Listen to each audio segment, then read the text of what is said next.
Dili kasal. Magunsa na lang kalibutan, di ta mo sanay, ani? Una-una ako ninyo, laki-laki. Baye-baye. Ingon ang Ginoo, go to the world and multiply. Usaon pag-multiply? Ito papa mismo, mao'y nag-approve nga ang laki ug laki kaslon ug ang babae ug babae kaslon. Unsa man na katinuod, Father? Okay, salamat kay Brad. No? Okay, salamat.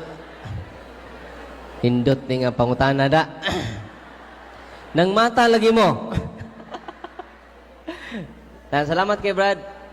So, unsa ba ni katinuod yung mga laki kaslon, bayi kaslon? Dili na tinuod. Wa mingon ng papa nga kaslon na ang laki og laki. Ang giingon sa papa nga atong blessan aron maduol sa Ginoo o ginahinay mabago. Kabaguhan dili man instant. Di ba? Dunay mo amin nimo imong anak nga pakno na puyusay di pakno. Dili ka magpa-amen. Dili ka mag-bless.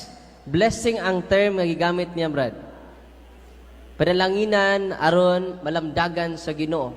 Nay mangumpisal nako nga di mapasaylo ilang sa kay do may gahos pare, mapasaylo og di mapasaylo. Sampol nag-live-in. Father, nag-live-in pa may. Wa may plano mapakasal. Wala, Father. Sige, panalanginan lang kat mo na mo. Panalanginan ko lang ikaw. Ito ko imong ulo. Ang Diyos, supagamustanan, magagiyak kanimo sa dalan sa kamatuuran. Ang katagbawan na naara kaniya. Saan samahan sa anak. Uban-bod nga, Father, laki akong ganahan, Father. Nag-ipon mis laki ron. Kunya, wakay plano mo biya sa imong laki. Sa ganahan pa mo ko, Father. Adli, doko, panalanginan ka na ko. Deliverance ka na ko. Exorcismos te, omnis imondi spiritus. Atinood. So, kanang blessing, dili na siya sayop. Kaya mo bless. Bisa wa pa mo pronounce si Papa Francisco, nag-bless na ko nila. Dili kasal. Magunsa na lang kalibutan, di ta mo sanay, ani? Una-una ako ninyo, laki-laki. Baye-baye. Ingon ang Ginoo, go to the world and multiply. Usaon pag-multiply? Misanay na raba ni Ron. Di ba? It is contrary to the will of God. Una nga, sa pangutanan ni mo, Brad, dili tinuod niya kaslon. Why kasal mahitabo? Kung dili, kung duol silang panalanginan sila. Tanawa God ang uwan, Brad. Mingon si Kristo, tanawa ninyong uwan. Maayo og dautan, the same ra nga gipauwanan. Tinoo dili? Yeah! Mingon ni Ginoo nga, wa nimo simba. Tu ra ni. Di ni nako pabutang ang uwan. Tu ra ni. Kaniya basak, tu ra.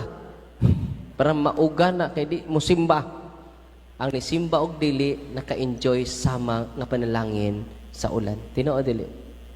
Ganuman pinangga ta sa Ginoo. Ikaluy-an ta. Ang gusto sa to Papa, i-offer na to ang kaluoy sa Ginoo og panalangin o pag-ampo alang sa nag-struggle niini. Amen? Kaya naman si Kristo, wa ato ang pagpangita sa mga matarong. Very Christological kaayo ang statement sa Papa. Ikita, judgmental man ta. Kamo mga bayot, di mo kasod sa giraan sa langit. Yung po mga bayot niya, kinsa may mag-make up sa mga anghel dito? Kinsa may mag-make up sa mga anghel dito? Muna nga, wa ko maanhi aron pagpangita sa mga matarong. Ni ako aron pagpangita sa mga makasasa. Nasa Biblia, wa? Mateo 9:13. Munang gipadayag ni Kristo yang kaluoy natong mga makasasa. Bulahan ang maluluyon, kakailuyan sila sa Ginoo. Ang blessing sa Santo Papa, blessing sa kaluoy. Dili blessing sa maoy.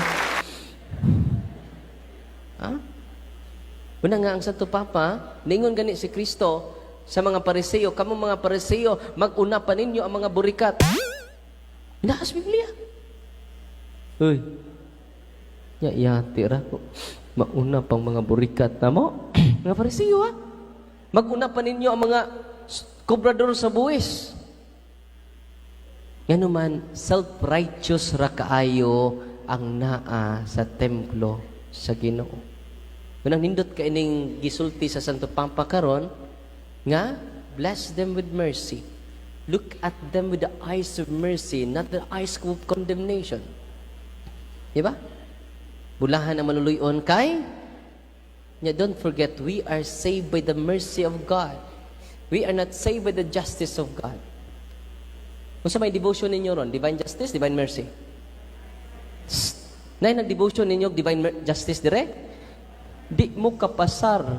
Hasta ning ni as inyong atubangan, utron hindi kapasar. Because we are saved by the mercy of God, not by His justice.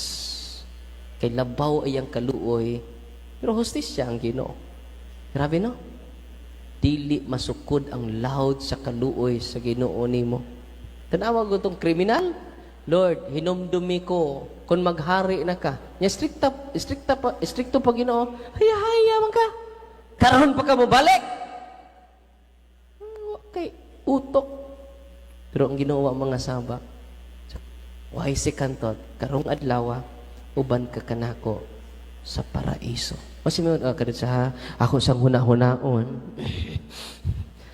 Grabe ang Ginoo.